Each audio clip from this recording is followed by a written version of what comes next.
If you have a cell phone, would you please place it on silence, please?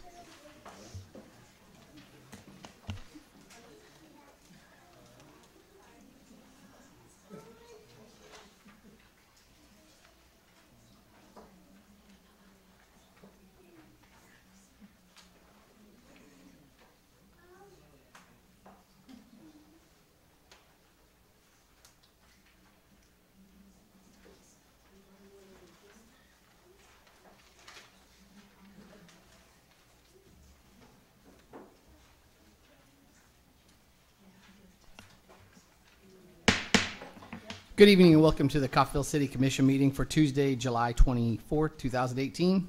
Tonight's invocation will be led by Pastor Tony Fields. Please stand for the invocation and remain standing for the Pledge of Allegiance.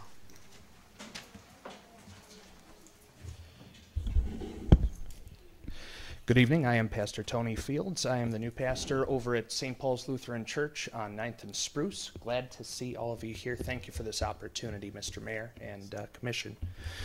Let's pray. Lord God, Heavenly Father, we know that you are the one who puts all people into power in this life, and thus we ask your hand of guidance and blessing upon this meeting, upon these members of the Commission, upon our mayor, and upon all our voting members, that all that we do this evening might be strengthening and edifying to this city and glorifying to your holy name. Lord, give us wisdom to lead this city in proper directions, and give us the patience to deal with all of the things that go along with being in a city commission meeting. In Jesus' name we pray. Amen. I pledge allegiance to the flag of the United States of America and to the republic for which it stands, one nation under God, indivisible, with liberty and justice for all. Thank you, Pastor. Thank you. We'll move into the consent agenda. City Commission meeting minutes for Tuesday, July 10th, 2018. 2018 appropriation ordinance number AO-18-14 in the amount of $5,281,401.25. Resolution number R-18-51, a resolution to approve authority of award contract and commitment to city funds for 2018 geometric improvement project. Resolution number R-18-52, a resolution to set a public hearing for August 28, 2018, 6:30 p.m. for the vacation of utility easement at 2602 Edgeville. And action to set a public hearing for August 14, 2018, 6:30 for the fiscal year 2019 budgets. Do we have any questions or comments regarding these consent agenda items?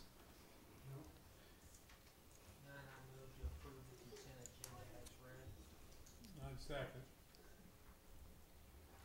Motion was made by Commissioner Williams and seconded by Commissioner Taylor to approve the consent agenda as presented. Mayor Bauer. Aye. Commissioner Taylor. Aye. Commissioner Williams. Aye. Commissioner Van Oster. Aye. 2018 appropriation ordinance number AO-18-14A, Isham, in the amount of $264.94. Questions or comments regarding this item? Don't have any, I'd make a motion to approve. Second. Motion was made by Commissioner Taylor and seconded by Mayor Bauer to approve appropriation ordinance number AO-18-14A for adoption. It was Commissioner Williams.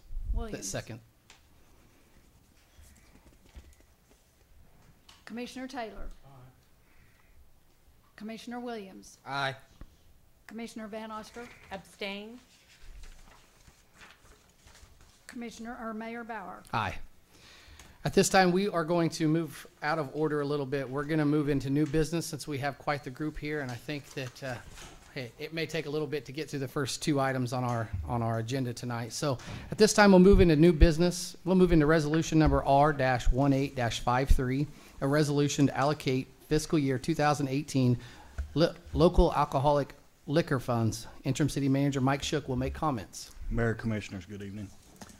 As you mentioned, this is the annual distribution of the liquor tax funds. The state of Kansas has created an alcohol liquor tax fund and describes how these monies are to be distributed back to local units of government. For cities with a population greater than 6,000, the law sets forth that 1/3 of the monies be credited to the general fund. Another 1/3 be credited to special parks and recreation funds, and 1/3 to a special alcohol and drug program fund.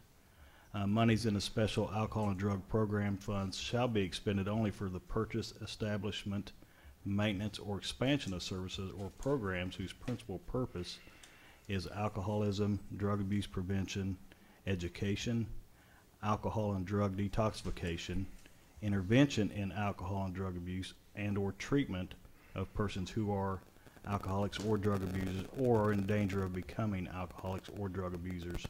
This year, the city received 3 requests for these funds. The Coffeyville DARE program requesting $8,500, the Boys and Girls Club requesting $6,500, and Fort County Mental Health requesting $7,875. Staff has reviewed the applications and determined all 3 adhere to the guidelines established by state statutes, thus qualifying them for the funding. There is $28,878.71 available for disbursement this year. The total amount of funding requested is $22,875. Staff recommends that the balance of funds, $6,003.71, be rolled over into next year's funding allotment for additional fund requests made in 2019. I'd be happy to try to answer any questions that you may have. I believe we have representatives from the Coffeyville Boys and Girls Club to speak on behalf of this, and I believe we have Chief Bromley if you had any questions regarding the DARE program, and I'm not sure. And we have somebody with Fort County here should you have any questions for these groups. Does anyone from either of these 3 organizations like to step up to the podium and talk?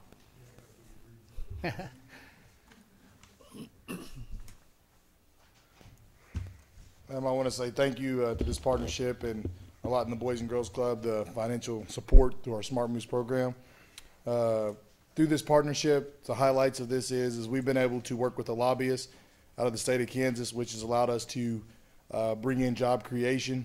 This year we got approved on top of this money for all the good works that we did with the Smart Moves program, additional $22,000 that'll come in October. So we'll be able to have another full-time position at our Boys and Girls Club that'll address more with the Smart Moves, where it won't be just me gearing down to that. It'll actually be a person in charge of that Smart Moves position. So there'll be another full-time position there. And then also we had another program that kind of tied in with Smart Moves. It's our Kids Lit.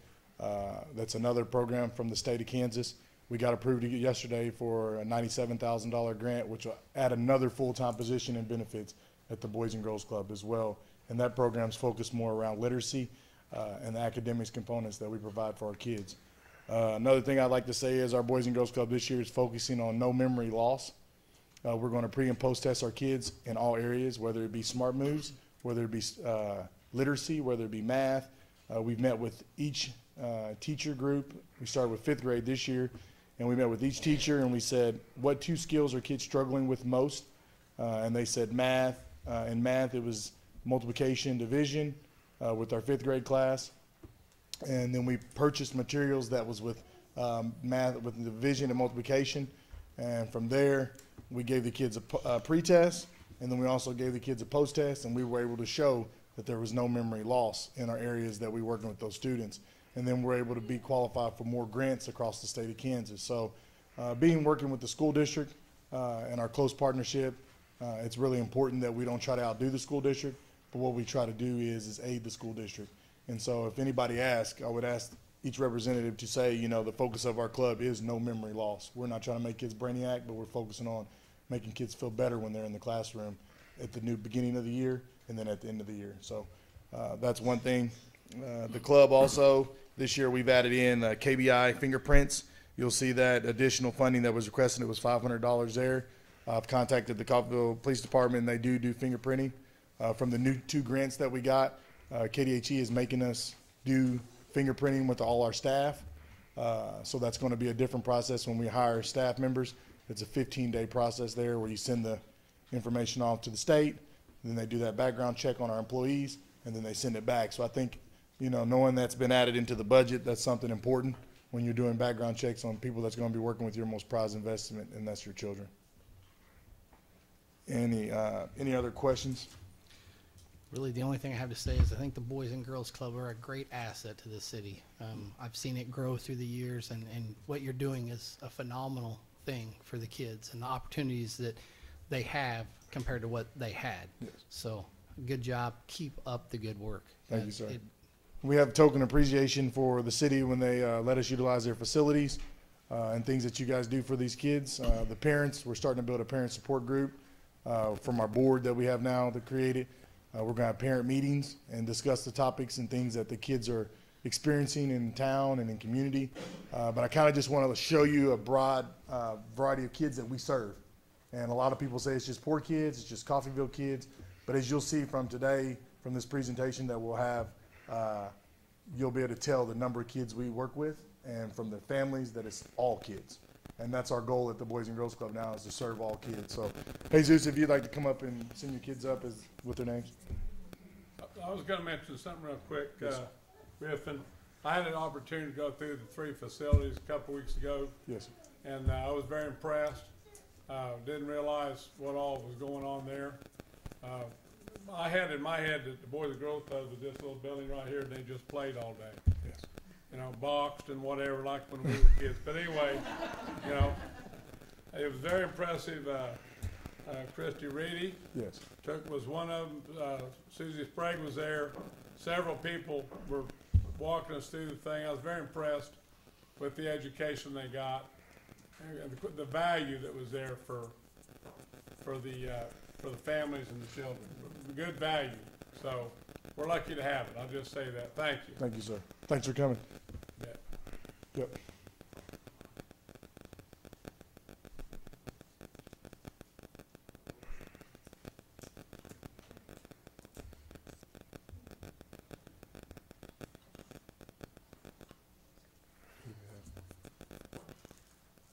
This would be for Commissioner Williams. Juana, you want to tell them their names? We got Layla from the BG Tots and Josue from BG Tots as well. So this is our BG Tots program with Susie Sprague as our director. We did the numbers on that program, and we're able to provide childcare for BG Tots with the partnership with the school district at 35 cents an hour. So that's what it costs for parents to bring their kids there. So kudos to Susie and Christy, which is Christy is our new resource development person. So that's a really cool scenario.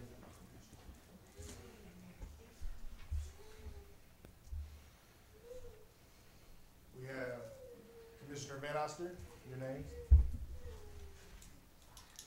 What's your name? What's your name? Corman, Corbin. River, Danny, and Evelyn. Where are you from? What school? What school? Cherry, are you from Independence? And Dan, Independence. So, as you can see from that presentation there, that we're serving not only kids in Coffeyville, but the surrounding area.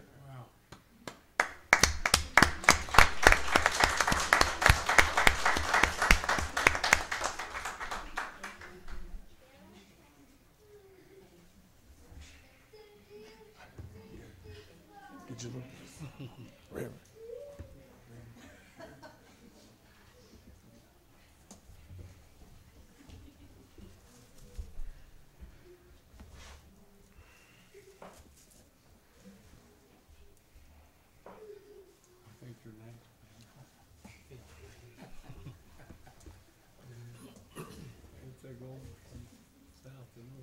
Mayor Byer.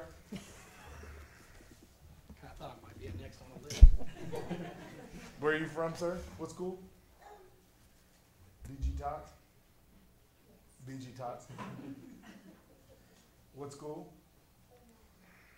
Oklahoma Union? South Coffeyville? Edna. Edna. And CS, or Holy Name? CS, CS. Thank you. You want to present him with this award? Yeah, and you in BG Club. Thank you very much.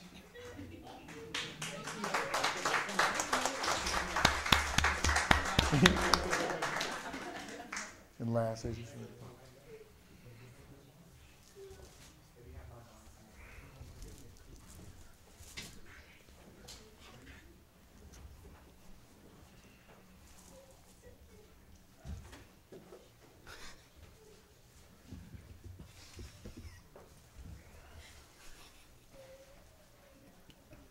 is my buddy here.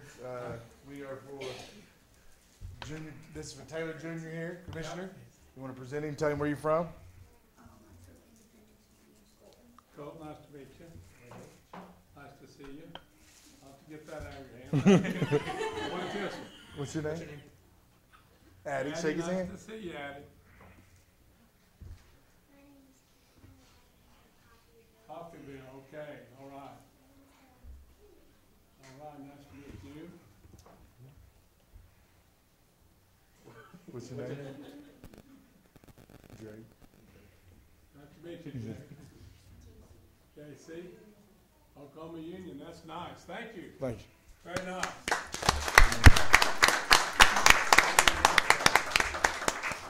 And we'll just, if you can give Justin his here for us, that'd be greatly appreciated. And that concludes our presentation.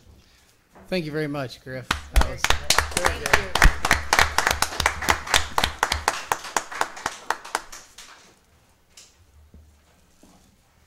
Any other questions or comments regarding resolution number R-18-53? Seeing none, I'll make a motion to approve resolution number R-18-53 for adoption. I'll second it. Motion was made by Mayor Bauer and seconded by Commissioner Van Oster to approve resolution number R-18-53 for adoption. Commissioner Williams. Aye. Commissioner Van Oster. Aye. Commissioner Taylor. Aye. Mayor Bauer. Aye.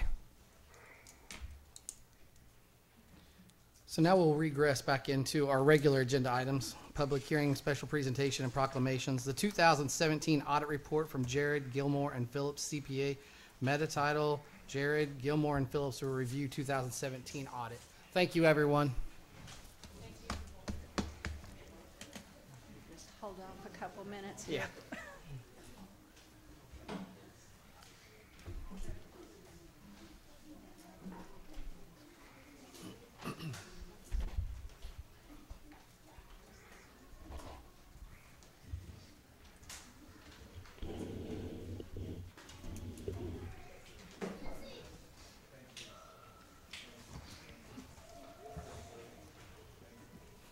Thank you.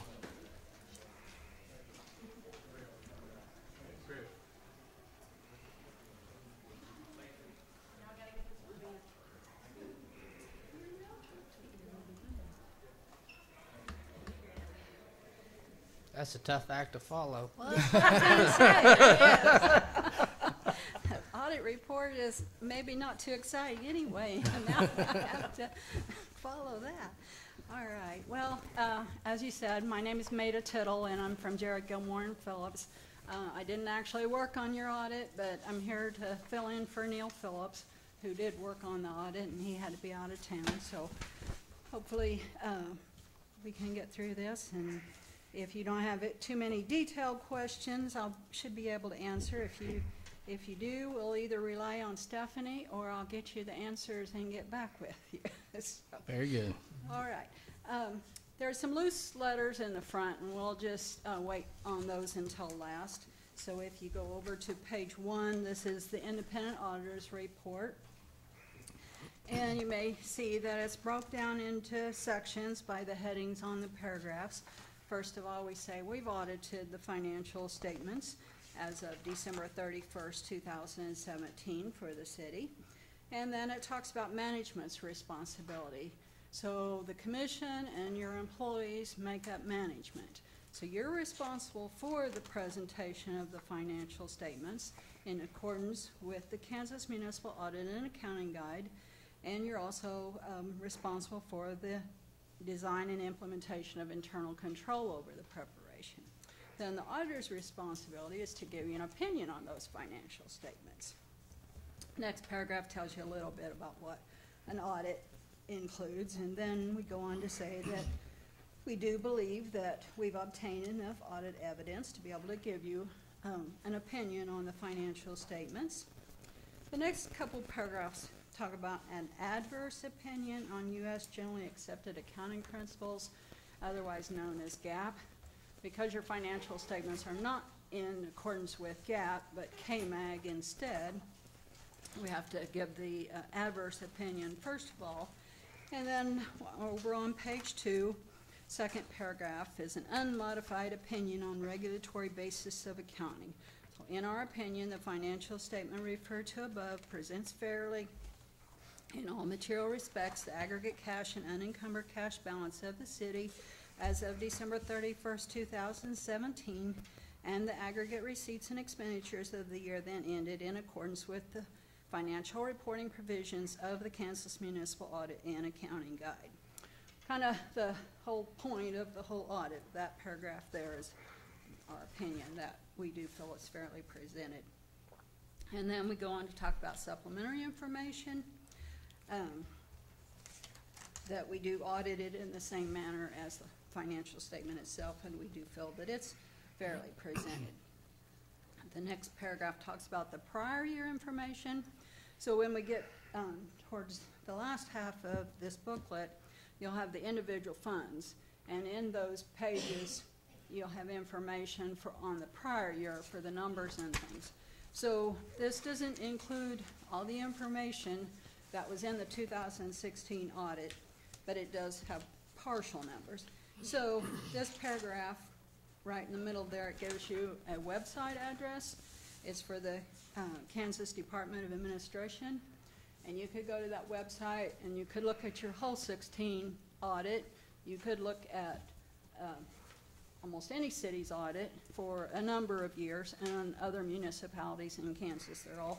They're all out there for public information. So then on page 3, we also say that there's an additional report in here on government auditing standards, which we sometimes refer to as a yellow book report. So we'll get to that. All right. On page 4 and 5, these 2 pages are your actual financial statement. It's all summarized on these 2 pages. So on the left-hand side, you see a list of all the funds that you have. And then the next column is the beginning unencumbered cash balances. That's where you started out the year. There were some canceled encumbrances. They get added back in on just one fund on your electric bond projects. And then receipts that came in, and those receipts also include from one fund to another if there were transfers into a fund from another fund. That is included in the receipt column. The expenditures, again, would include transfers from a certain fund out to another fund, or it also includes the bills that you had outstanding at the end of the year, the accounts payable. So they're already in that expenditure column. So then when you get to the next column, the ending unencumbered cash balances, that's the amount you should be able to still have available to spend at the end of 2017. So we add the encumbrances or accounts payable back on then to get back to the amount that's still in the bank, the cash balance. So as you go down the page, and then halfway down page 5, that's the whole listing of the funds. And then the bottom of page 5 shows where all that cash is, and that it matches to the total from the funds themselves.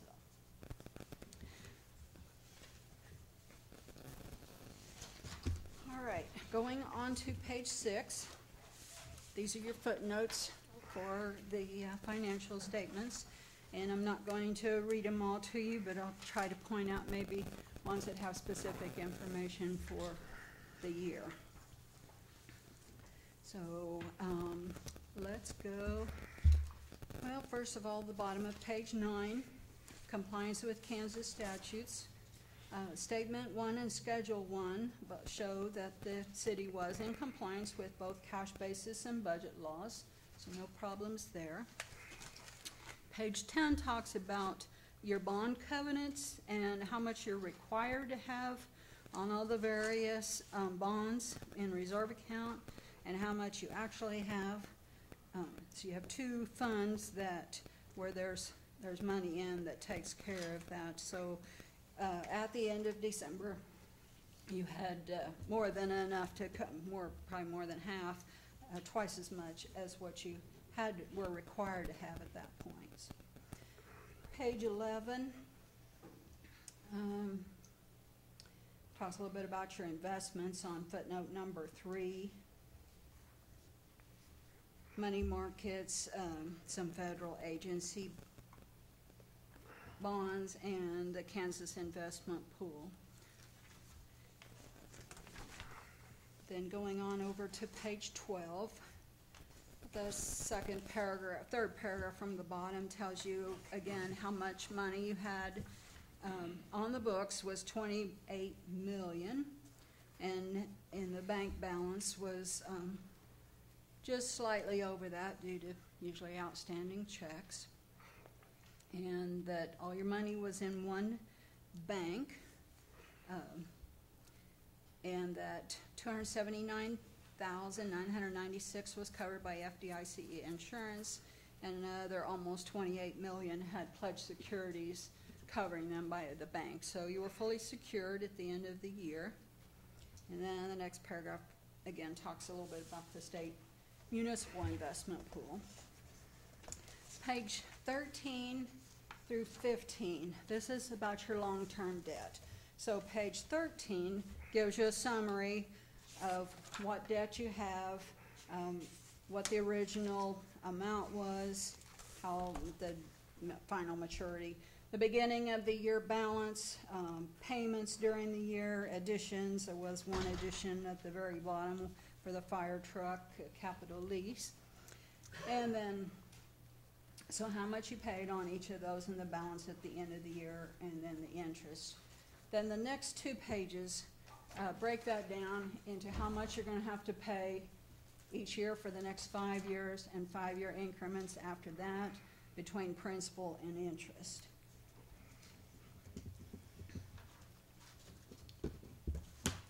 Capital leases on page 16, you have a couple, so it gives you further breakdown on those. Those are also included in the long-term debt schedule we just looked at, but are required to put more detailed information in the footnotes on capital leases. So. And then operating leases, you have some office equipment and rent expense. So the 2018 and 19 amounts may not be what you end up actually paying. That's what you had under contract at the end of 2017, so we only list whatever contracts you may have at that time, and then you may change that between now and then, but that's all that's required to be put in your footnote. Over on page 17, I'll drop down to the last paragraph there. This whole footnote number 8 talks about your CAPERS plan, and well, the second paragraph from the bottom tells you that you paid $480,000 for CAPERS and $484,000 for your KP&F employees during 2017 into the CAPERS plan. And then the net pension liability. So because CAPERS does have a liability as far as being able to pay out in the future as of December 31st, 2017, they take all their members and they allocate that amount between them.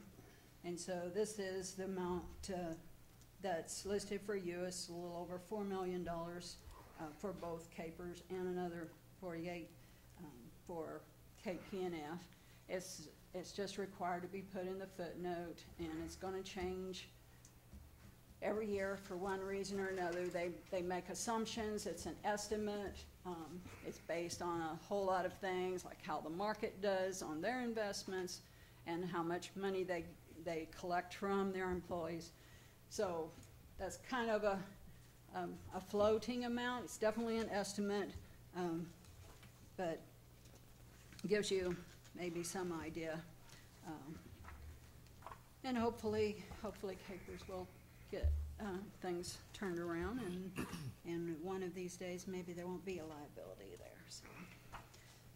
On page 18, the middle of footnote number 9 talks about unfunded liability for vacation and compensatory time. You don't have liability listed for sick leave because it can't really be calculated, and most of the time sick leave's not paid out if somebody leaves. So for vacation, you had 848,000 that your employees hadn't used, and another almost 60,000 in comp time. Page 19, footnote number 10, shows the capital projects that were in effect, so to speak. Some of them were completed. One was completed in 2017. Most of them have a completion date after that, but it's the list and how much you'd spent so far on each of those projects.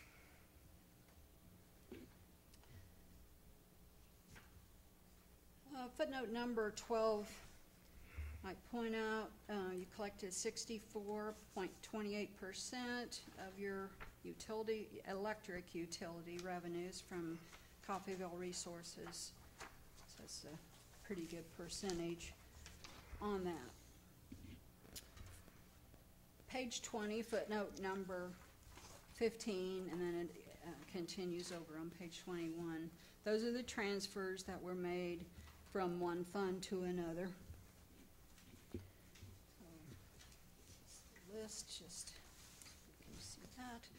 Then on page 22, summary of expenditures, actual and budget.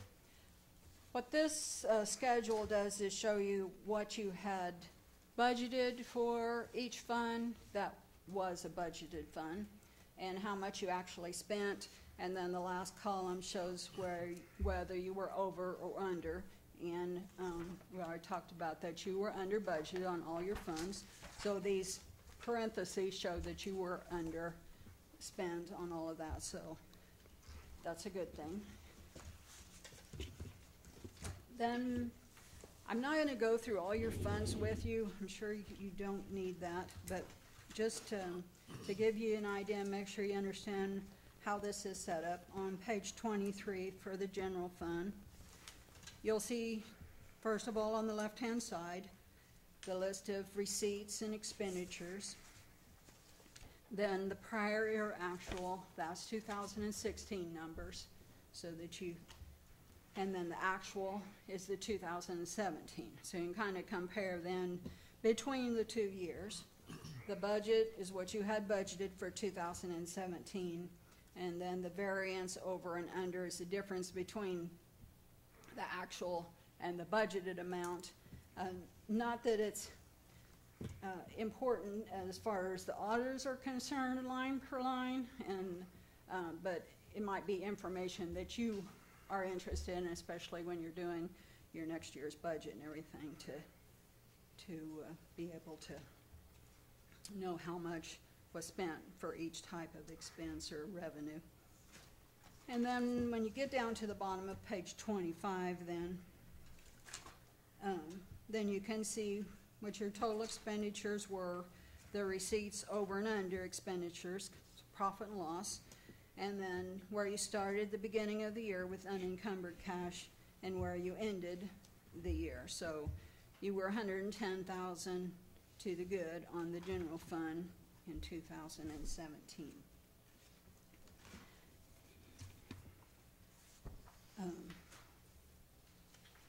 On the general fund, let's see,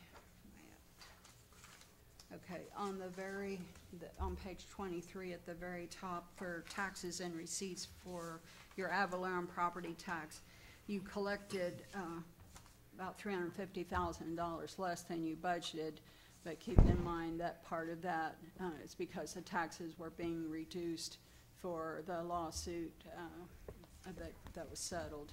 So some of that reduced that. So I thought I'd point that out in case you saw later and said, well, why did we collect so much less than we thought? And, Right, I understand, thank you. okay. Any other funds that you want to go over in more detail before we go back to the letters just briefly? I just lost the numbers.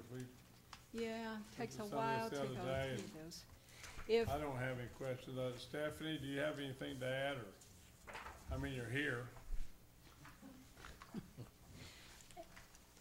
and if you do look through it and you have questions later, you know, you can talk to Stephanie, or you're more than welcome to contact her office, and we can probably get you the information that you're looking for. The letters in the front, just briefly, these that are in your packet there are only for the commission, so they don't need to go to anybody else. The first 2 or 3 pages there is what we call a presentation letter. It's from the auditors to the commission, just if we have certain types of things to point out. And most of this is very standard wording. There's very little that we needed to put in this letter, but we do say that we've attached another letter to it. And the last several pages is what we call a management representation letter. We're required to have that signed and back in our audit files after we finish the audit. So it basically, we give you a copy so that you can see what we're asking to have signed, but we ask the mayor, the finance director, the city manager, and the city clerk to all sign this. And it's basically taking responsibility that we've been told everything we need to be told in order to do an audit. If information was withheld, then the audit might not be accurate, because it all relies on that, you know, clear understanding of what's going on. So It's an accounting thing. it's kind of a legal thing in a way. Legal. Kind of a liability thing, but as I pointed out in the independent auditor's report at the very beginning, that it's management's responsibility for the financial statements. So in this letter, you're basically taking responsibility for those financial Right. statements. Okay, Any other questions, comments? all right, Okay, thank you very much. thank you. Thank you. Safe travels. I guess you're in Chanute? Yes. Safe travels. Montgomery County Action Council Meeting. Tyson update. Trish Purden will present. Mine has more pictures. Thank you very much for having me back. The last commission meeting, I said we would give an overview of the recent tour of the Tyson Foods facilities in Springdale, Arkansas. And before I get started, I would like to say that we were lucky enough to be joined by Mike Shook, our interim city manager, and Commissioner Taylor as well. So please, as I'm going through this, chime in and point out any pictures or comments that you had or thoughts as we go through this, because this is a collaborative effort. Unfortunately, we weren't able to get any of the others that went on the tour with us, but here today, there's a lot of trainings and vacations going on right now, so we didn't get the whole group. So I'll get started. This was our tour group. From the City of Independence, we had Commissioner Gary Hogsett. Cherryville, we had City Manager Brooke Carroll. From Montgomery County, we had Montgomery County Clerk Charlotte Scott Schmidt and Diana Carter. She's our new county appraiser.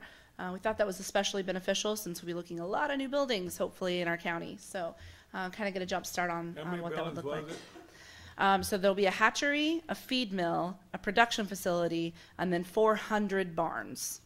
400 barns, yeah.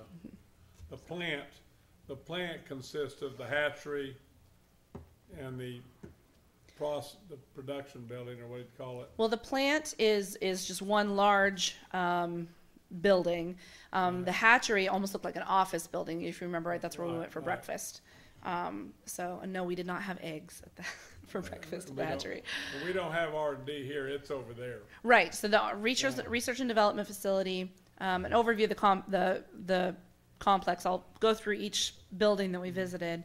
The building in the picture here is in the research and development facility. Right, so R&D. They have a Tyson campus, which is where we're at in this picture here, and that's where their research and development facilities are, their corporate offices are, their marketing departments, packaging departments.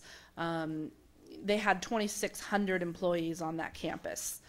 So pretty substantial. And this building here that we're in, that I'll show you some pictures of, they had 250 employees in this building. And so this is where they They do all the testing for all the products that you might have at home, at the schools, out at restaurants, or that you might pick up in the grocery store. Them So, 400 barns, most of them, most of the farms have 8 barns, right? correct.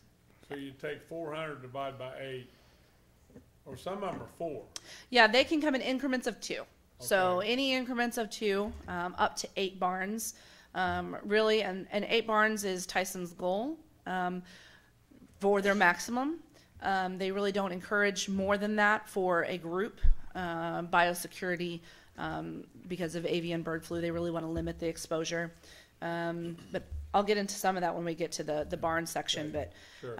it's a pretty interesting setup how they've got it. But the main reason they have them in increments of 2 is because they share feeders. So where the corn and soybean feed comes through, it shares into the two barns. So those are in the center of the 2.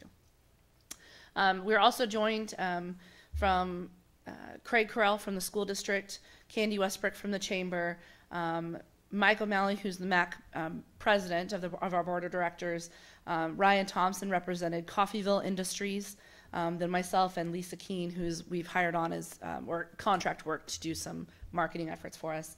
And then from the state of Kansas, we have the Deputy Secretary of Agriculture, Josh Rowe, and then their marketing director for the Kansas Department of Agriculture, Carrie Weefald, attended. So their research and development facility, this is a little bit of the history, which to me really struck a chord when we talk about the longevity of a company. This company really started back in the 40s in that truck right there in that picture. And we were standing in front of that truck, and you can see in the bottom 2 pictures. He started by just delivering eggs and fresh chicken to Kansas City, St. Louis, and Chicago. And he quickly realized that he needed to expand his operations from the single truck, and that's where Tyson came from. It really did come from a single man who had a farm and wanted to sell some chicken. So it's the true story of an American-born entrepreneur that really created one of the largest industries in the United States. So this is a sample of the kitchens. The top right picture, that's what you might see in the grocery store. One of the fascinating pieces of this that I thought, that I guess I'm kind of a geek, but they have glasses that they put the products that you might buy in the grocery store, they put glasses on their customers that come in to test things for them, and they can see where your pupil goes and where you focus your eyes to determine which packaging catches your eye better as you walk through the grocery store aisles. So this was one of their demonstration sites that they would use for that with those glasses. So. Now, who took these pictures? I think this one here is mine. The ones on the bottom are all yours. I really didn't know. Yeah. They look kind of familiar. Okay, thank you. You took the bottom ones. I was too afraid to take pictures because on every single window it said, "Do not take pictures." Yeah, they told us we could, They and did. then we got over and they said you could. Yeah. So anyway. Bernie, who's the head of all poultry operations, wanted to make sure that we had a completely transparent tour. And so they told us we could take photos. But we had thought we couldn't, so I didn't bring my camera or anything, Yeah. but I did take a picture Yeah, of the grocery those store section. So. Taken with this iPhone. They're not that good. Yeah. They're pretty good, but they're with a phone, Yeah. So these are the test kitchens. So each one of these kitchens is for a different customer or a different product. So the first kitchen here that I took a picture of, this is the McDonald's kitchen. So it's set up to look exactly and be laid out exactly like a McDonald's kitchen. So not only do they test the food products, but they test the procedure of how someone would cook that chicken in a McDonald's kitchen, and how that process works and how fast and how quick and how delicious that product might be. So they had different kitchens. So they had like their dog treats kitchen. They had a bacon kitchen. They had a chicken nugget kitchen.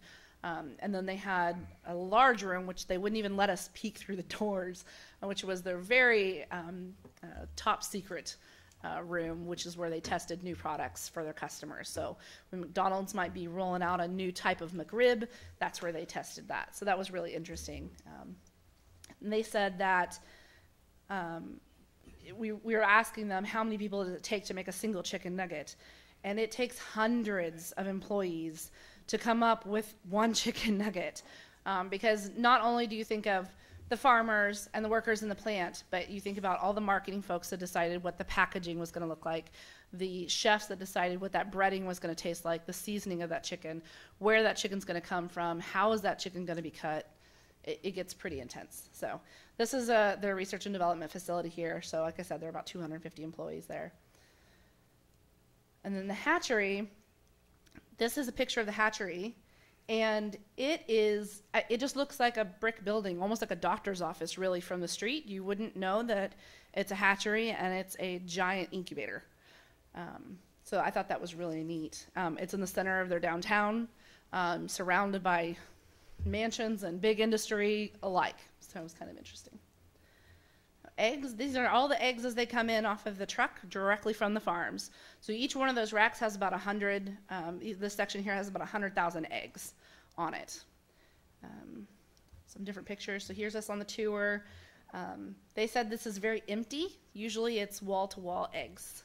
So they only had 1 or 2 trucks that had come in with eggs on them yet at this point.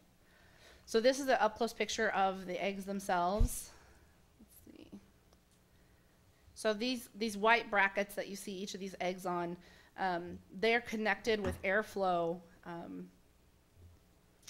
tubing. And when they go into the incubator, this airflow passes through with this highly technologically advanced racks, which they seem very simple, but it slightly shifts the egg, just like a mother hen would in the nest, so that the egg grows appropriately in the egg. Well, it keeps it from attaching to it keeps the yolk or the right, from attaching to the shell. chicken or whatever from attaching to the side. Ever so often it does that. Yeah, it's got to tilts the rack shift them. like the hen does the eggs in the hen house, okay, or in the nest.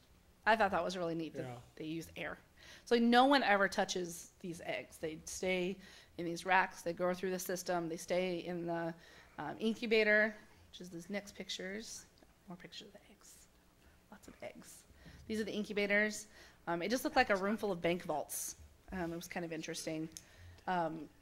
This facility was pristine. I mean, you could have eaten your dinner on these floors. It was pretty amazing. So these are the incubators. These are all full of eggs. And then these are the fans that blow the air through those tubing that you see. And then you can see how big the room is that he's standing in. And then this is what the eggs, the chickens, baby chicks, right after they've hatched. I'm looking through a window into that incubator, so that's why it's kind of blurry. But you can see the eggs have hatched in this specific incubator, and so they're ready to come out to the next part of the processing. So then we have hundreds of thousands of baby chicks, crates after crates after crates of baby chicks, and you can see I got to play with them and pet them, and so that part you got to touch. So the cuteness was a little out of control. So then once the chickens are washed, they get loaded into the semi-trucks. They're climate-controlled semi-trucks, and they're shipped off to the barn. So they come in after a day. When they're hatched, within 1 day, they're put into the incubators.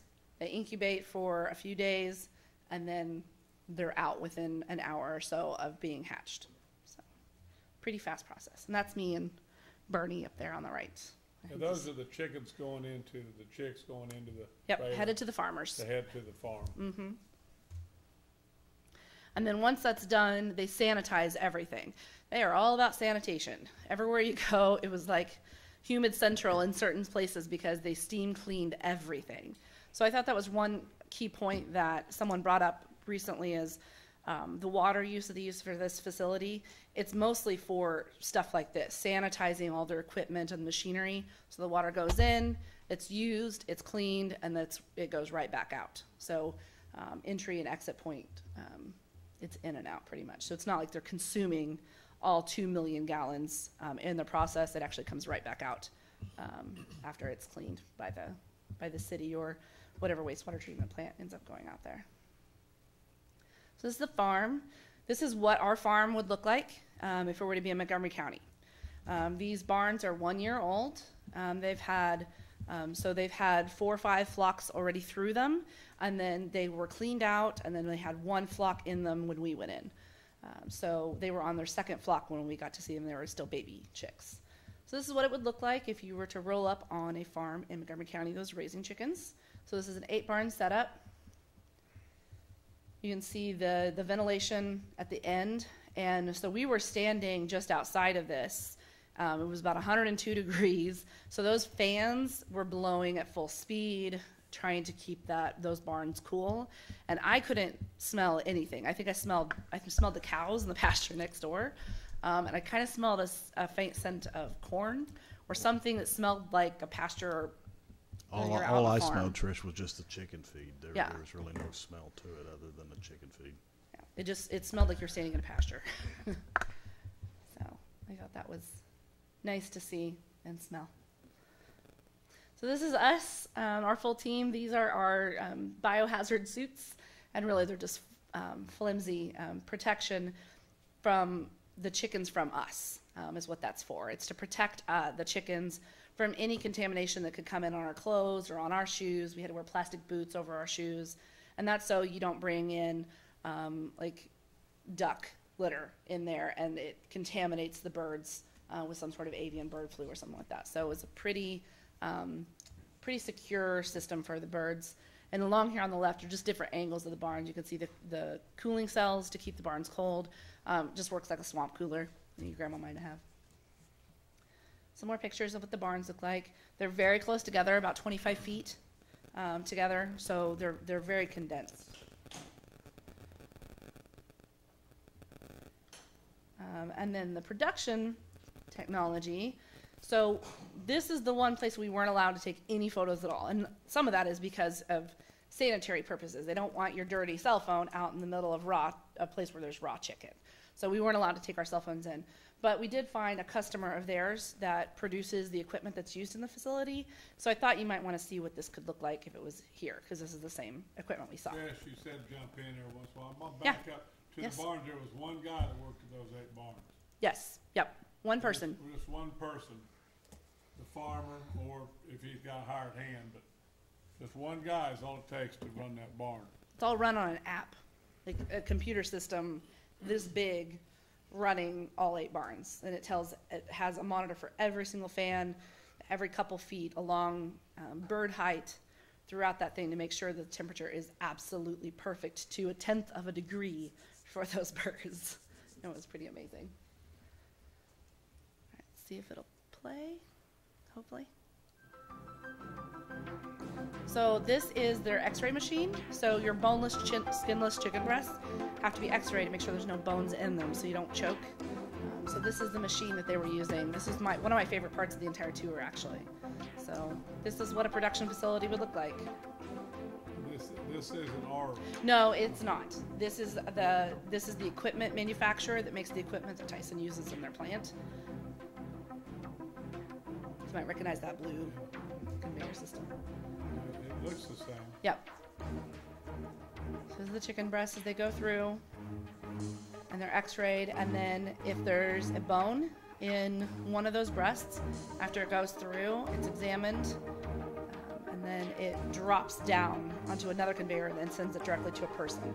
So you can see the x-ray systems as they go through, and then you can watch the conveyor just drop, and it drops that. Well, maybe it's the next scene.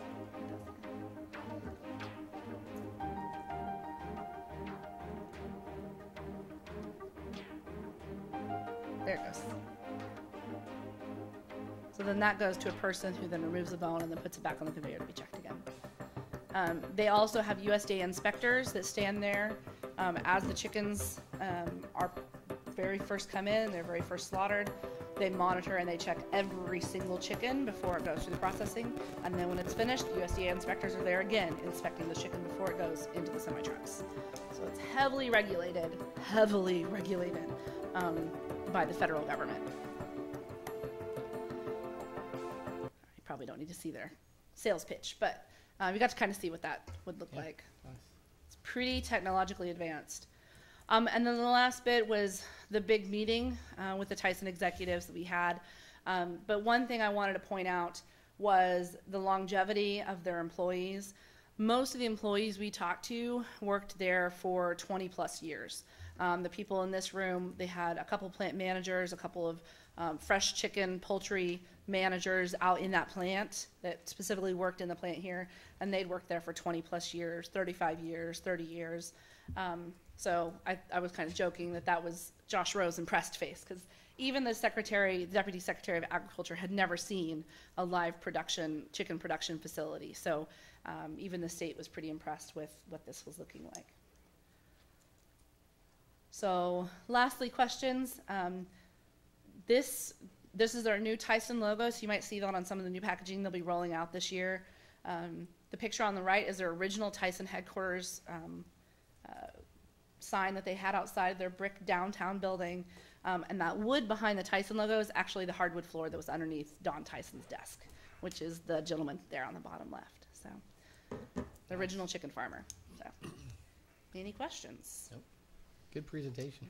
Nice. Thank you. It's good to see it. Very good. Yeah. Sorry it took so long, but I wanted to make sure you guys got a thorough No, feel very good. for what it Very looked like. You should interesting take credit stuff. for about 3/4 of your pictures. As I'm sitting here, he's tapping me on the arm. Yeah, That's no, fine. he took a lot of photos because, like I said, we were told we weren't supposed to, and then all of a sudden the head of all poultry says, "No, take all you want," and we weren't really prepared for that. Are you done? Yes, sir. Okay. Michael, do you have anything to add? And I've visited with the commission about the tour, and just I'd like to let the community know. I was most impressed with the processing facility. It was located in downtown Springdale.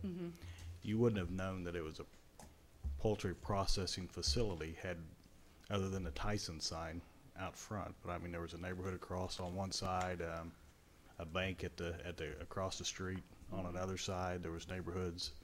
It was just really impressive. It was very clean inside. Just really impressed me. Yeah, there were like one, mansions that surrounded it. It was weird. there was one more thing you said during the trip that kind of I thought was pretty impressive and good of you to do. Do you remember what that was? Not right off the top of my You head. said you stopped in a little town. When we went to that one farm and you stopped at this little town, we weren't in the same vehicle, and you spent some time talking to some of the people. I did stop in Decatur. We passed through Decatur, Arkansas, to go to the Grove Farm, and I stopped and visited just with some of the townspeople. And it's not a Tyson facility that's in Decatur. It's a different company. But just visiting with the townspeople, they were happy to have the jobs. Really couldn't offer any negative comments about the facilities. They were just happy to have the local jobs. Good. Thank you, Michael. Yeah. Thank you. All right. Well, we're still a ways away from any decisions, probably next spring at the earliest, but we're going to keep moving forward. We have one more big hurdle, like I kind of talked about before, that we've already started with. Tyson gave us their contact information for the person who constructs their barns last week.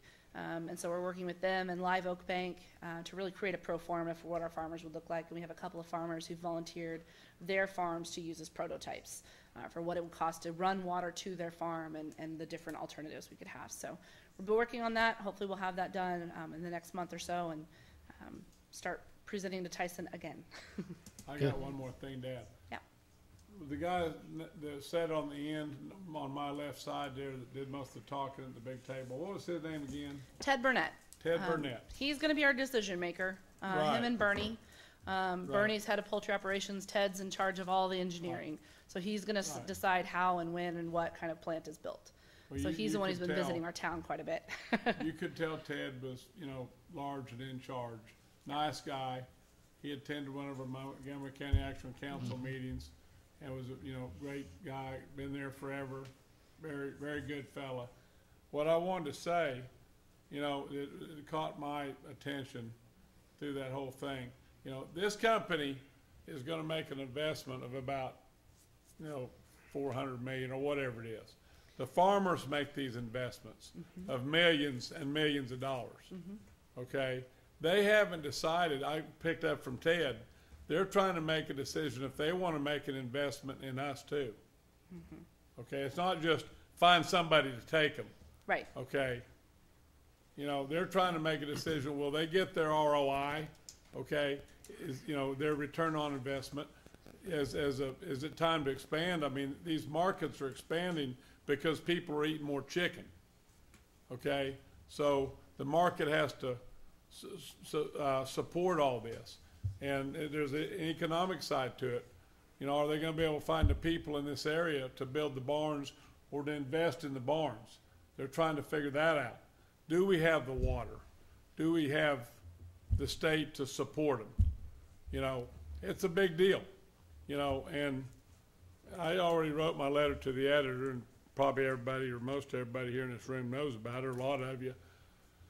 You know, I said, hey, it's, you know, it's you know, you hear some negative, you know, what kind of people are they gonna bring, and what about environment, and all this stuff, and everybody's trying to figure it out, and Tyson is trying to figure it out too.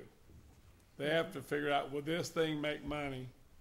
Okay, will it make money, and do they, you know, are they gonna build another plant right now? They don't know that they're ready to build that plant. I think they are.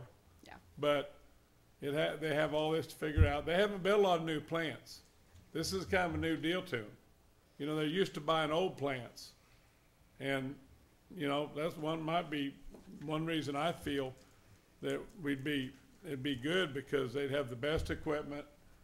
It'd be laid out properly, the right tanks and the right collection systems and all the process. But I'll tell you what, that hatchery deal, that thing was clean enough to eat off of. It was. It was a brand new facility, and it was, you know, we went through this one room, like you said, they were steam cleaning, fogged up our glasses. Here come the steam about time some of us were in there. I was impressed, and, you know I'm getting texts on my phone, ask about this, and some negative things, okay, which I want to talk to you about later, which we got to look into all these things. Mm-hmm. But in closing, Tyson has to make sure they like Coffeyville and Southeast Kansas. Well, and that's why No. we've been trying to host public meetings. We had the water and environment meeting last month to really address some of those big questions and concerns we've heard. So we had the state of Kansas come down with all of their experts from Kansas Water, EPA, KDHE, to really talk about those questions.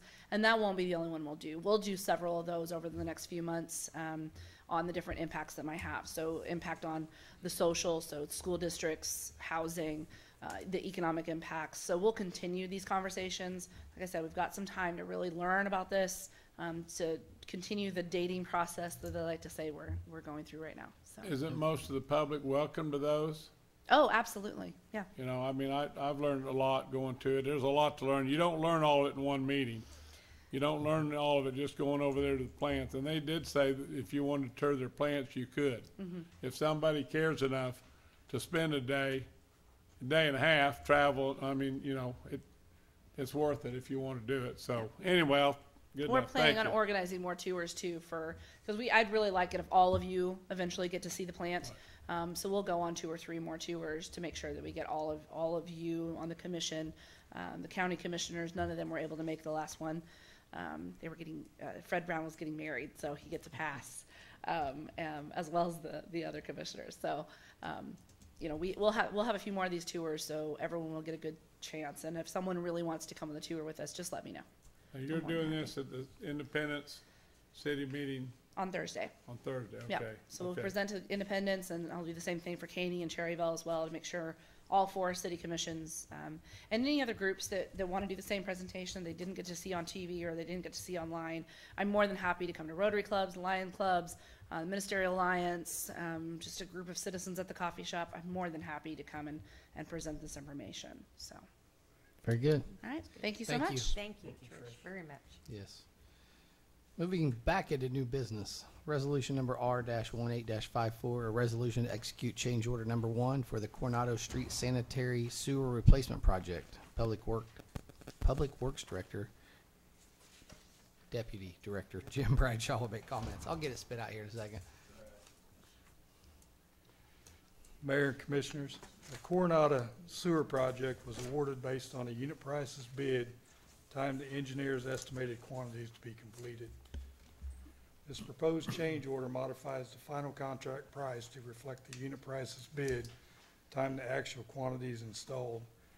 The proposed cost increase was due to the replacement of 1 additional manhole. The additional manhole was determined during construction to be necessary because of the existing condition of the manhole. The original contract was awarded in a total amount of $187,000. $773. This proposed change order increases that amount by $3,750, making the final cost of the project $191,523. Staff recommends the approval of change order number 1, final, for the construction contract with TriStar Utilities for the Coronado Sanitary Sewer Replacement Project. Glad to try to answer any questions you might have. Questions? Nope. I'd make a motion to approve resolution as read. Second. Motion was made by Commissioner Taylor and seconded by Mayor Bauer to approve resolution number R-18-54 for adoption. Commissioner Van Oster. Aye. Mayor Bauer. Aye. Commissioner Taylor. Aye. Commissioner Williams. Aye. Resolution number R-18-55, a resolution to execute a lease agreement with Montgomery County, Kansas for office space in the City Hall building. City Attorney Paul Kreitz will make comments.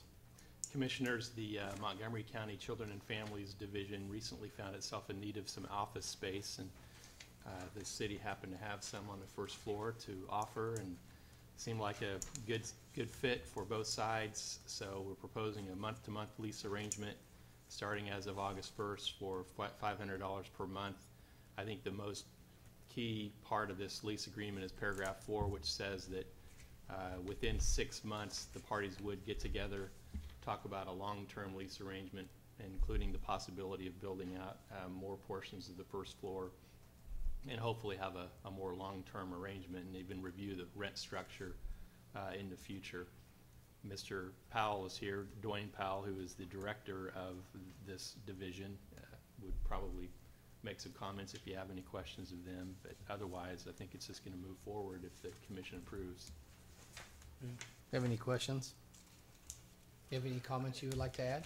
The only thing is, if we get approval, can we move tomorrow? It's getting hot up there in that building. I bet it is. I bet it is. You know, I did have one, I'm just gonna spit it out. I thought, Dwayne, it was, you know, we just spent, I don't know, how much did we spend on this building? I mean, I know you're not getting the whole building, but $500 a month seems awful cheap. What were you paying up there at Arco? At the Arco building, we had probably a little over double the square foot that we have Right, here, right. and we were paying around 2,000 in Right. that area. Well, I said this before you got here. I didn't bring it up right after I understood you want to get moved in real quick. I asked this question a week or two ago. It just seemed awful cheap. I don't mind doing it. I mean, we're all having a hard time, it seems sometimes, with budget, but I guess we can make it up if you decide to keep it a little longer. We can kind of figure on bumping it up, and adjusting it accordingly then. Yeah, we'll be happy Yeah, to discuss anything. We like to stay here if we can. Okay. It's convenient for us, Right. Upstairs court. Right. So instead of moving again and moving all this stuff Right. again, if we can work it out, we would Well, like to try to we'll maintain have that discussion later, I'm sure, but, okay, thank you. And I think one thing to point out is there's the user of that facility, the occupant of that facility, has to be a qualified user. And part of my staff report, I think Stephanie reached out to bond counsel just to make sure we weren't going to mess anything up as far as the tax exempt status of the bonds that were issued to pay for a portion of the financing of these improvements. So it has to be a public user, a public type user, state or local government users. So we're kind of limited on who we can rent it out to. We thought that this might be a good first step to getting those offices occupied, and then definitely look forward from there. Okay, Very good. Oh, no, I'll we'll make, see if we get you voted in here, and then we can congratulate you, or welcome. Thank you. I'll make a motion to approve resolution R-18-55 for adoption. I'll second it. Motion was made by Mayor Bauer and seconded by Commissioner Van Oster to approve resolution number R-18-55 for adoption. Commissioner Taylor. Aye. Mayor Bauer. Aye. Commissioner Van Oster. Aye. Commissioner Williams. Aye. City Manager's report. Interim City Manager Mike Shook will make comments. Congratulations, by the way. Yes. Welcome, welcome. Mayor, Commissioners, and Dwayne, yes, you can start moving in tomorrow. Thank you. Dwayne, Condition, we're happy. we're happy to have Family and Children's Services relocate to Coffeyville. I lived here 20 years driving Independence. Yeah. I can stay here in town. Very good. We're happy to have you. How many jobs come to Coffeyville? I know it's in one of the reports or something I saw, but how many I jobs? believe you have 9 staff. Yeah, 9 staff Nine. members. 6 are ours and 3 are the county attorney juvenile division. I see. Okay. And Good. where do most of those, Ted, where do most of those people live now?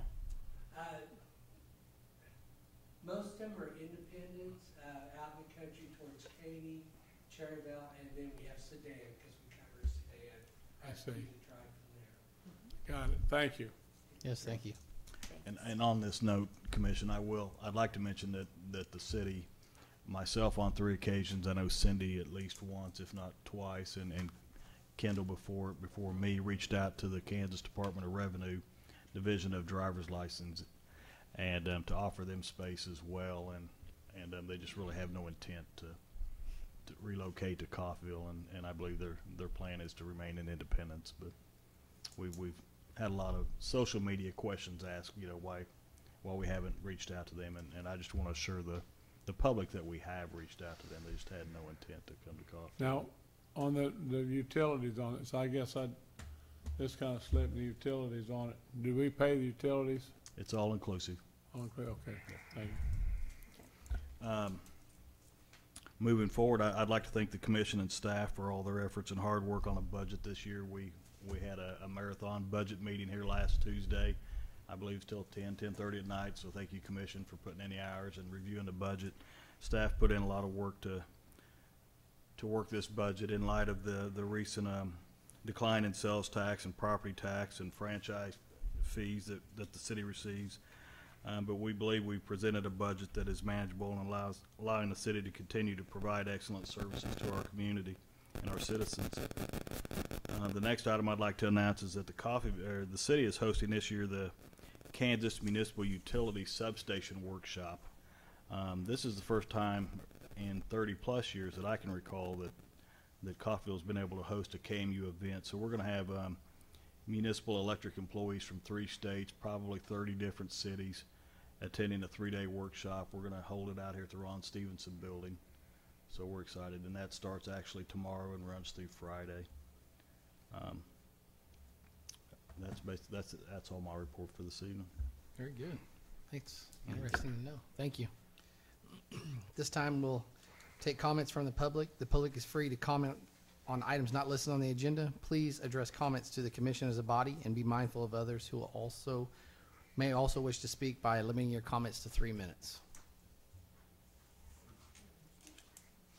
Come on up.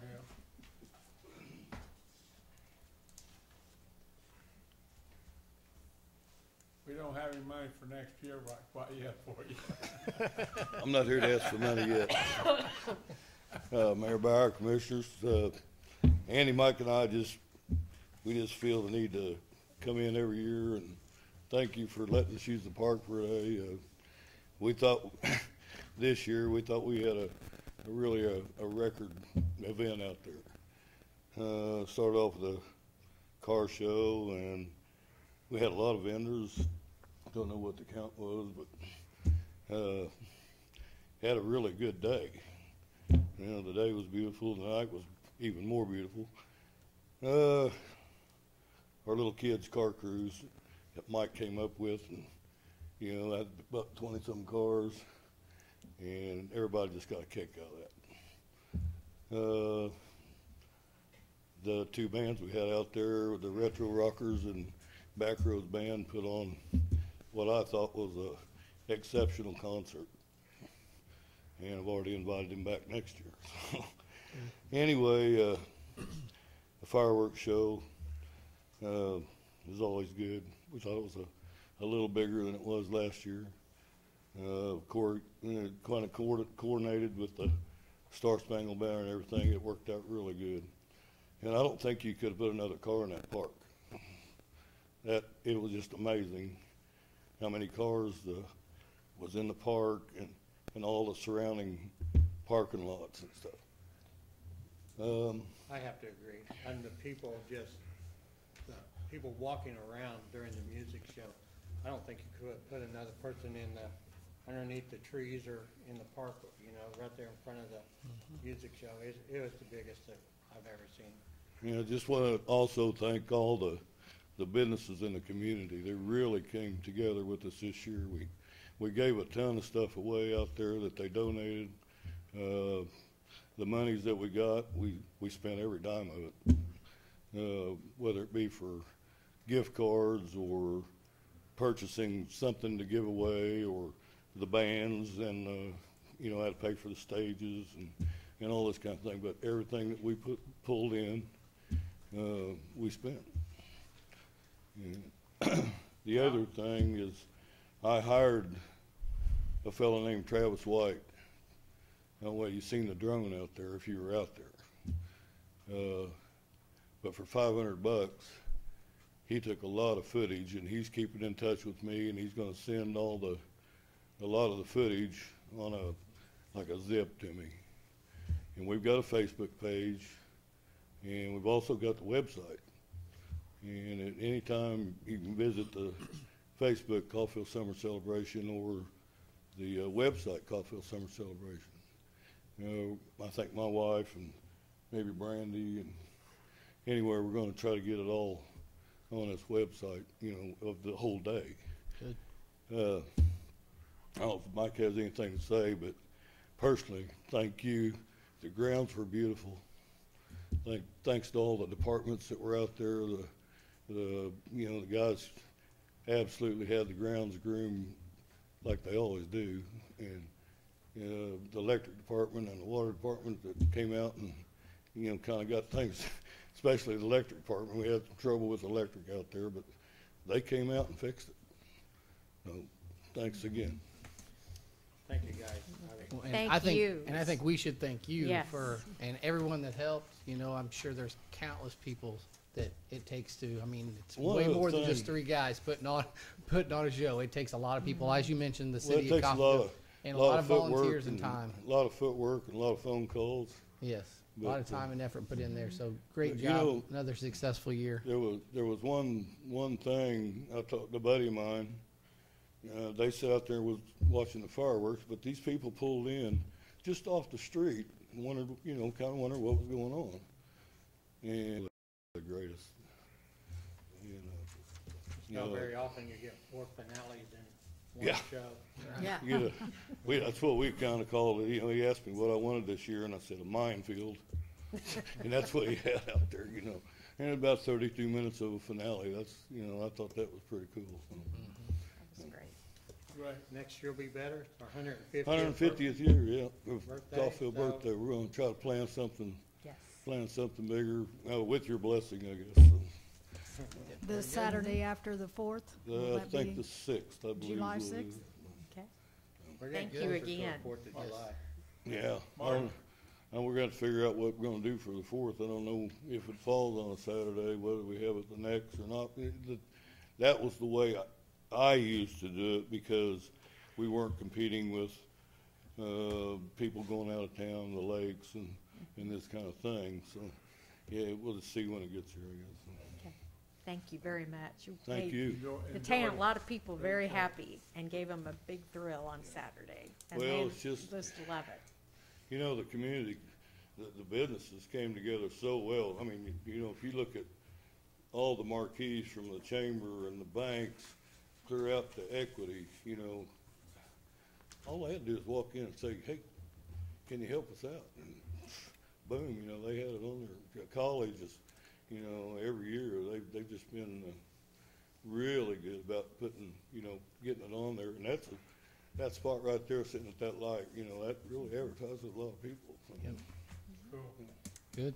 Okay, thanks, guys. Yes, Thank thank you, you. guys. See you Appreciate it. next year. Oh, yeah. Anyone else?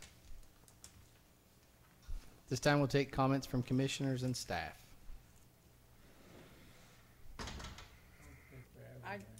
The only thing I want to say is thank you to everybody on, this was my first year doing the budget, and there's a lot. I'm still reading all that material and trying to get myself acclimated to it. But each department does a great job in putting all that together. Stephanie, you do a good job putting all their stuff all together, and just takes a lot to run a city, and wish people could get more of an idea of what all that does take. But thank you very much. I appreciate it. Very good. The budget for the city, Stephanie, how much is it? How many million annually? We were at 89. So it's an $89 million deal. I mean, I should know that number. I can remember when it used to be 70. People talked about 70. Wasn't that long ago, but you know, you look through all those numbers, and I don't help Stephanie and the staff. I don't know how they do it. I really don't. Did a great job. I mean, Do you a- know. yeah, But they do a anyway, very good job. it's quite a learning experience. I was going to say, I know what I want to say. Just to the public, you know, we get a lot of questions. We are working on trying to find another city manager, and that's what we're working on. Next. You know, next, and we're working on it. I know this book right here. I'm gonna brag on myself a little bit, but I had a little help too. My assistant help me a little bit, Crystal. But spent 9.5 hours looking through that book Sunday, okay? And I know the other commissioners are doing the same thing because I've been talking to them a little bit. A lot of time goes into hiring a city manager. Good people are hard to find. And we're trying to find a new city manager. That's what we're doing. It's one of the most important things I feel like, you know, we have to do. So we're working on that. You know, I get asked that quite a bit here lately. Thank you. Anything else? This time we'll make a motion to move to recess to executive session to meet via Skype with Gary Hollard in the Holland? Yeah. Of SGR pursuant to the non-elected matter exception to reconvene in the city commission room at, let's see what time it is. 7, let's go till 8:30. 8:30. We need more than that. 40 minutes. We need more. Whatever you want. We need more. Who seconded? I'll second. Sorry. All in favor? Motion was made by Mayor Bauer and seconded by Commissioner Van Oster to recess to executive session to meet via Skype with Gary Holland of SGR pursuant to the non-elected matter exception to reconvene in the city commission room at 8:30 p.m. All in favor? Aye. Aye.